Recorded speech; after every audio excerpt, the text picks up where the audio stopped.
From our Toronto studios, this is the Muslim News on Muslim Network TV. Assalamu alaikum, I'm Zahra Syed.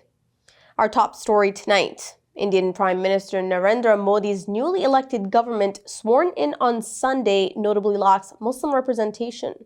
None of the 71 ministers in the cabinet belong to the 200 million Muslim community, which comprises of 14% of India's population. It is a significant departure from previous administrations that always included at least one Muslim minister. The recent general elections saw no Muslim MPs from the ruling Bharatiya Janata Party-led National Democratic Alliance elected to the parliament. The current cabinet includes 10 Dalits, 27 from what are called other backward classes, 21 from upper castes, and 5 each from tribal groups and minority communities such as Sikhs and Christians. Israeli airstrikes have killed 40 Palestinians and injured 218 in Gaza in the past 24 hours, according to Gaza's health ministry. The southern district of Rafah saw 5 fatalities and 30 injuries, with victims brought to Nasser Hospital where power outages are impeding treatment. An airstrike last Sunday on a residential building in Gaza City killed 6 Palestinians, including a child and 2 women, 1 pregnant, and injured several others. The Gaza Civil Defense Agency reported the building belonged to the Al-Arir family in the Al-Imal market area. As attacks continue, Al-Aqsa Hospital has received an increasing number of casualties. Palestine's International Atomic Energy Agency representative Saleh Abdel Shafi urged an investigation into Israel's use of depleted uranium ammunition, noting the massive scale of bombardment. Meanwhile, Israeli forces attacked Palestinian refugee camps in the occupied West Bank, damaging infrastructure and clashing with residents. At least 37,124 people have been killed and 84,712 injured in Israel's war on Gaza since October 7th. Israel stands accused of genocide at the International Court of Justice, whose latest ruling ordered Tel Aviv to immediately halt its operations in the southern city of Rafah. After 246 days of continuous attacks by the Israeli army on Gaza, Nuseirat refugee camp and its surroundings were severely damaged by Israeli bombing. The Palestinian media office said earlier that at least 210 Palestinians were killed and more than 400 injured in Israeli airstrikes targeting Nuseirat refugee camp, areas east of Deir al-Balah, as well as Al-Burej and Al-Maghazi camps in central Gaza. Israeli forces aided by airstrikes engaged in intense battles in and around Nuseirat refugee camp to liberate 4 Israeli prisoners. Israel claims the operation led to the killing of 100 people, but the Palestinian Health Ministry says at least 274 civilians were killed. Witnesses recount scenes of devastation, describing the horror of bombardment and gunfire. Israeli media said the 4 Israelis have been returned to Israel. They were detained at the Nova Music Festival on October 7th. Their return prompted celebrations in Israel endorsed by world leaders. However, criticism continues to mount over civilian casualties.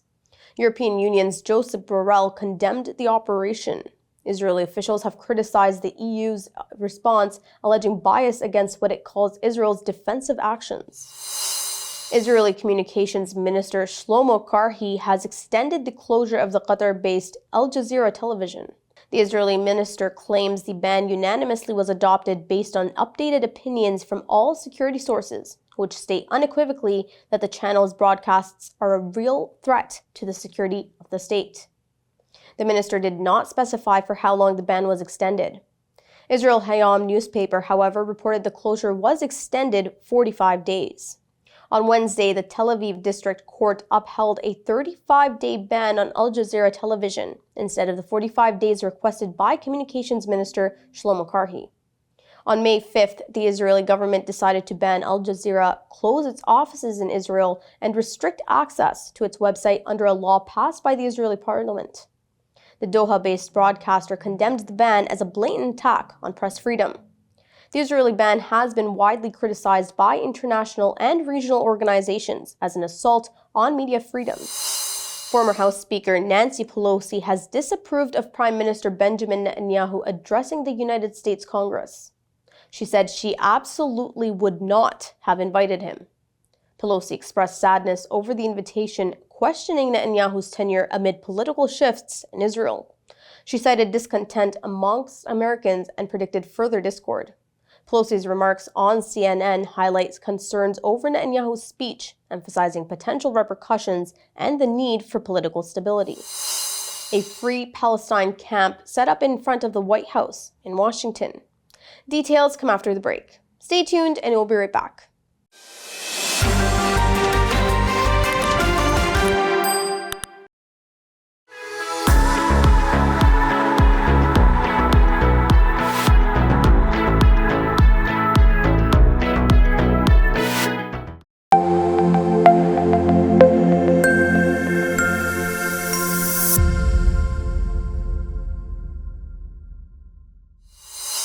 Welcome back.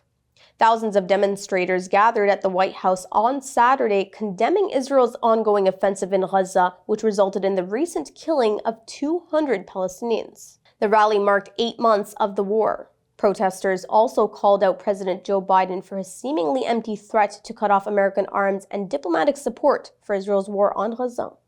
Despite Biden's warnings, Israel went ahead with its assault on the southern Gaza city of Rafah, displacing more than 1 million Palestinians from the area. The Biden administration described the attack on Rafah as a red line, but it has been shifting the red lines throughout the conflict. Protesters held signs reading, "Genocide is our red line," and "Israel bombs, your taxes pay." According to the Washington Post, demonstrators set up a peaceful sit-in in front of the White House to show solidarity with Palestine. Supreme Court justices have amassed more than $6.6 million in gifts since 2004, the U.S. Federal Trade Commission, or the FTC, reports. A comprehensive analysis released by the advocacy group Fix the Court reveals that justices have received 672 gifts, including free trips and exclusive retreats, with most not properly disclosed in financial reports. Justice Clarence Thomas is at the forefront, receiving gifts valued at more than $4 million, notably from billionaire Republican donors. The revelation has prompted calls for Thomas's recusal and resignation. Fix the Court Executive Director Gabe Roth has criticized this practice, urging for stricter gift acceptance rules. Senator Jeff Merkley agreed, emphasizing the need for legislative action, including the Supreme Court Ethics, Recusal, and Transparency Act. Congressman Dan Goldman has introduced the Supreme Court Ethics and Investigations Act to address such ethical concerns. Pro-democracy group Stand Up America demands transparency, calling for Congress to enact a binding code of ethics for the Supreme Court. A United States Court of Appeals temporarily halted a lower court's order demanding Southwest Airlines' attorneys undergo religious liberty training. The decision of the Fifth Circuit Court of Appeals came as the attorneys appealed a contempt ruling linked to a workers' bias case. The initial order stemmed from Southwest's failure to comply with a notice requirement in a religious discrimination lawsuit filed by a flight attendant terminated for sharing anti-abortion materials. The court deemed Southwest's actions as violating company policies and ordered the airline to post notices clarifying its stance on discrimination. Additionally, the court demanded Southwest's attorneys attend training with a conservative group. However, the appeals court intervened, saying the punitive nature of the court exceeded the lower court's authorities. While the appeal for the underlying case continues, the order for religious liberty training remains paused. A rooftop party at a downtown Madison high-rise turned violent on Sunday, leaving 10 injured with gunshot wounds or minor grazes. Madison Police Chief Sean Barnes expressed relief there were no fatalities. 5 people were hospitalized, while others sought medical attention overnight. None of the injuries are life-threatening. This incident marked the 205th mass shooting in the United States this year, according to the Gun Violence Archive. At least 40 people were killed in Sudan as the paramilitary Rapid Support Forces, or the RSF, conducted intense bombardment. The local decision resistance committee revealed residential areas were targeted in the Omdurman area of the country's capital, Khartoum. In an earlier RSF attack on Weden Nora, 100 people were reported dead. The Sudan Sovereignty Council accused the RSF of massacring innocent villagers, while the United Nations expressed shock over the casualties. The conflict between Sudanese armed forces and RSF, which began in April last year, has devastated infrastructure and displaced millions. Despite various peace initiatives and mediation efforts, the conflict has caused more than 16,000 deaths, and millions are in need of aid. It marks one of the world's worst humanitarian crises. French President Emmanuel Macron announced snap legislative elections to combat the rise of the country's far-right National Rally, or RN. Scheduled for June 30 and July 7th, the elections are crucial for Macron's political future. The decision follows the RN's strong showing in EU elections, prompting Macron to address the nation.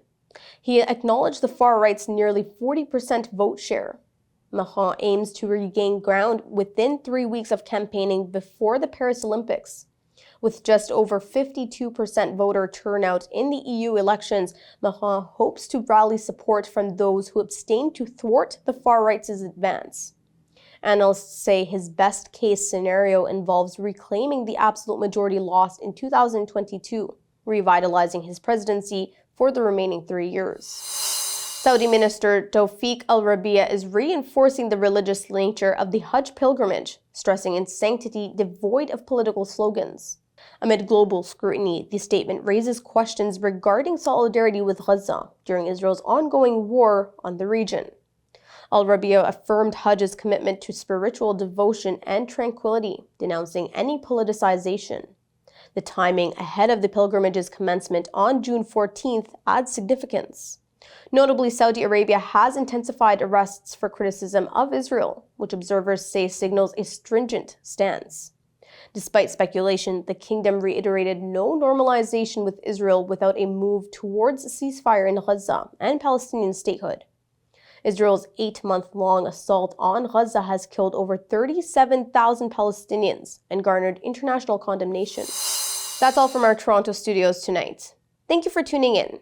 You can subscribe to our YouTube channel and hit the bell icon for the latest updates. Your support is needed more than ever to continue our mission of providing informative, educational, and inspiring content to Muslims in North America and around the world. Donate now by visiting muslimnetwork.tv/donate. For more content, keep watching Muslim Network TV. Assalamu alaikum and good night.